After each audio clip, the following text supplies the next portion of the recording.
দশই মহররমের দিন কি কি ঘটেছিল প্রত্যেক মুসলমানেরই তা জানা উচিত। দশই মহররমের দিন হজরত আদম আলাইহিসসালামের তওবা কবুল হয়েছিল। এই একই দিনে হজরত ইউনুস আলাইহিসসালাম মাছের পেট থেকে বের হয়ে এসেছিলেন। এই দিনে হজরত নূহ আলাইহিসসালামের কিস্তি অর্থাৎ নৌকা জুদি পাহাড়ে এসে থেমেছিল।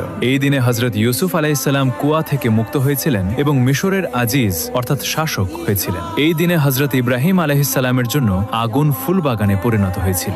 এই দিনে হজরত ইয়াকুব আলাইহিসসালামের চোখের জ্যোতি ফিরে এসেছিল। এই দিনে হজরত ঈসা আলাইহিসসালাম জন্মগ্রহণ করেছিলেন। এই দিনে ফেরাউনের বিশাল বাহিনী সমুদ্রে ডুবে মারা গিয়েছিল। আর বলা হয় কিয়ামতের দিনও এই একই তারিখে সংঘটিত হবে। আর সবচেয়ে বড় শোকের ঘটনাও এই দিনেই ঘটেছিল। কারবালার ময়দানে সৈয়দনা ইমাম হুসেইন রাদিয়াল্লাহু আনহু শাহাদাত বরণ করেছিলেন। দশই মহররমের দিন কি কি ঘটেছিল প্রত্যেক মুসলমানেরই তা জানা উচিত। দশই মহররমের দিন হজরত আদম আলাইহিসসালামের তওবা কবুল হয়েছিল। এই একই দিনে হজরত ইউনুস আলাইহিসসালাম মাছের পেট থেকে বের হয়ে এসেছিলেন। এই দিনে হজরত নূহ আলাইহিসসালামের কিস্তি অর্থাৎ নৌকা জুদি পাহাড়ে এসে থেমেছিল। এই দিনে হজরত ইউসুফ আলাইহিসসালাম কুয়া থেকে মুক্ত হয়েছিলেন এবং মিশরের আজিজ অর্থাৎ শাসক হয়েছিলেন। এই দিনে হজরত ইব্রাহিম আলাইহিসসালামের জন্য আগুন ফুল বাগানে পরিণত হয়েছিল। এই দিনে হজরত ইয়াকুব আলাইহিসসালামের চোখের জ্যোতি ফিরে এসেছিল।